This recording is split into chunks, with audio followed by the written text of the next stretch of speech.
The Lion, the Witch, and the Wardrobe, Chapter 17. The title is The Hunting of the White Stag. The battle was all over in a few minutes after their arrival. Most of the enemy had been killed in the first charge of Aslan and his companions, and when those who were still living saw that the witch was dead, they either gave themselves up or took to flight. And the next thing that Lucy knew was that Peter and Aslan were shaking hands. It was strange to her to see Peter looking as he looked now. His face was so pale and stern, and he seemed so much older.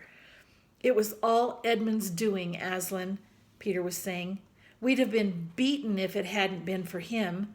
The witch was turning our troops into stone right and left, but nothing would stop him. He fought his way through 3 ogres to where she was just turning one of your leopards into a statue. And when he reached her, he had sense to bring his sword smashing down on her wand instead of trying to go for her directly and simply getting made a statue himself for his pains. That was the mistake all of us were making. Once her wand was broken, we began to have some chance. If we hadn't lost so many already, he was terribly wounded. We must go and see him." They found Edmund in charge of Mrs. Beaver a little way back from the fighting line. He was covered with blood. His mouth was open and his face a nasty green color. "Quick, Lucy," said Aslan. And then for the first time, Lucy remembered the precious cordial that had been given her for a Christmas present. Her hands trembled so much that she could hardly undo the stopper, but she managed it in the end and poured a few drops into her brother's mouth. "There are other people wounded," said Aslan, while she was still looking eagerly into Edmund's pale face and wondering if the cordial would have any result. "Yes, I know," said Lucy crossly. "Wait a minute." "Daughter of Eve," said Aslan in a graver voice, "others also are at the point of death. Must more people die for Edmund?"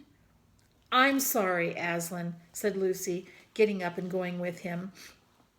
And for the next half hour they were busy, she attending to the wounded while he restored those who had been turned into stone.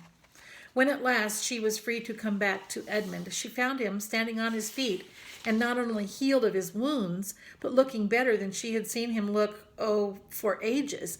In fact, ever since his first term at that horrid school, which was where he had begun to go wrong.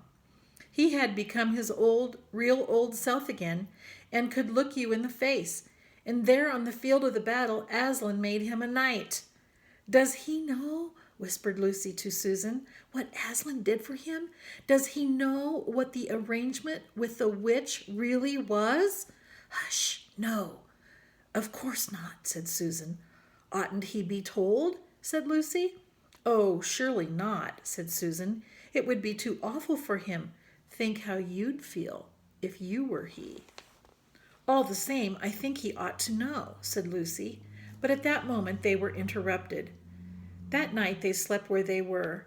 How Aslan provided food for them all, I don't know. But somehow or other they found themselves all sitting down on the grass to a fine high tea at about 8 o'clock. Next day they began marching eastward down the side of the great river. And the next day after that, at about tea time, they actually reached the mouth. The castle of Cair Paravel on its little hill towered up above them. Before them were the sands, with rocks and little pools of salt water and seaweed, and the smell of the sea, and long miles of bluish-green waves breaking forever and ever on the beach. And oh, the cry of the seagulls! Have you heard it? Can you remember? That evening after tea, the 4 children all managed to get down to the beach again and get their shoes and stockings off and feel the sand between their toes. But next day was more solemn.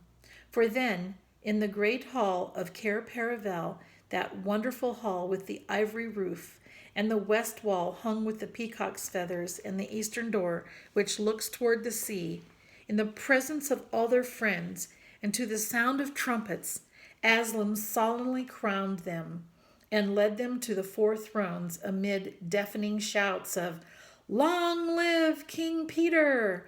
Long live Queen Susan! Long live King Edmund! Long live Queen Lucy!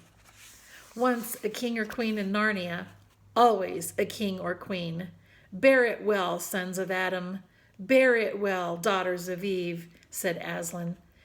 And through the eastern door, which was wide open, came the voices of the mermen and the mermaids, swimming close to the shore and singing in honor of their new kings and queens.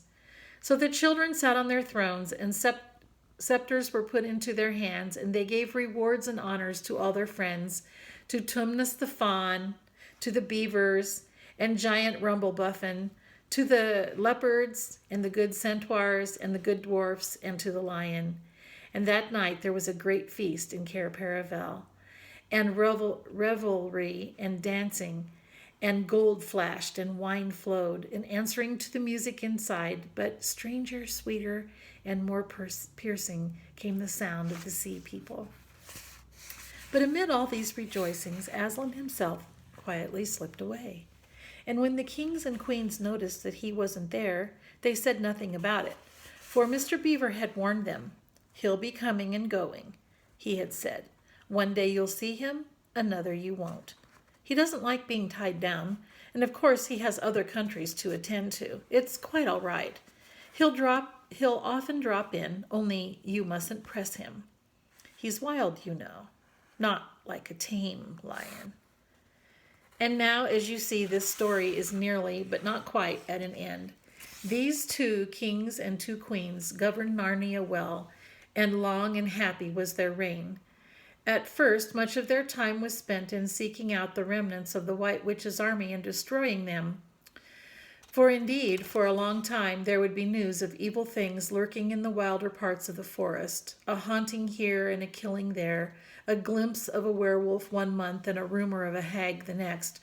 But in the end, all that foul brood was stamped out, and they made good laws and kept the peace and saved good trees from being unnecessarily cut down, and liberated young dwarfs and young satyrs from being sent to school, and generally stopped busybodies and interferers, and encouraged ordinary people who wanted to live and let live. And they drove back the fierce giants, quite a different sort from giant Rumblebuffin, on the north of Narnia, when these ventured across the frontier. And they entered into friendship and alliance with countries beyond the sea, and paid them visits of state, and received visits of state from them. And they themselves grew and changed as the years passed over them. And Peter became a tall and deep-chested man and a great warrior. And he was called King Peter the Magnificent. And Susan grew into a tall and gracious woman with black hair that fell almost to her feet. And the kings of the countries beyond the sea began to send ambassadors asking for her hand in marriage. And she was called Susan the Gentle. Edmund was a graver and quieter man than Peter, and great in counsel and judgment. He was called King Edmund the Just. But as for Lucy, she was always gay and golden-haired, and all princes in those parts desired her to be their queen, and her own people called her Queen Lucy the Valiant. So they lived in great joy, and if ever they remembered their life in this world, it was only as one remembers a dream. And one year it fell out that Tumnus, who was a middle-aged fawn by now and beginning to be stout, came down river and brought them news that the white stag had once more appeared in his parts, the white stag who would give you wishes if you caught him. So these 2 kings and 2 queens, with the principal members of their court, rode a hunting with horns and hounds in the western woods to follow the white stag. And they had not hunted long before they had a sight of him. And he led them a great pace over rough and smooth and through thick and thin, till the horses of all the courtiers were tired out, and only these 4 were still following. And they saw the stag enter into a thicket where their horses could not follow. And then said King Peter, for they talked quite a different style now, having been kings and queens for so long, "Fair consorts, let us now alight from our horses, and follow this beast into the thicket, for in all my days I have never hunted a nobler quarry." "Sir," said the others, "even so let us do." So they alighted and tied their horses to trees and went on to the thick wood on foot. And as soon as they had entered it, Queen Susan said, "Fair friends, here is a great marvel, for I seem to see a tree of iron."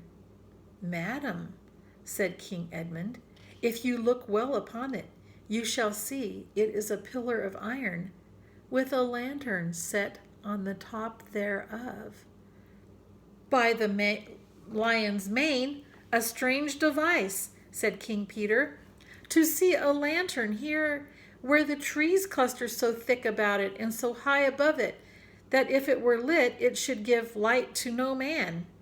"Sir," said Queen Lucy, "by likelihood when this post and this lamp were set here, there were smaller trees in the place, or fewer, or none.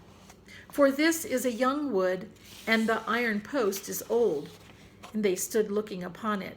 And then King Edmund said, "I know not how it is, but this lamp on the post worketh upon me strangely. It runs in my mind that I have seen the like before, as it were in a dream, or in a dream of a dream." "Sir," answered they all, "it is even so with us also."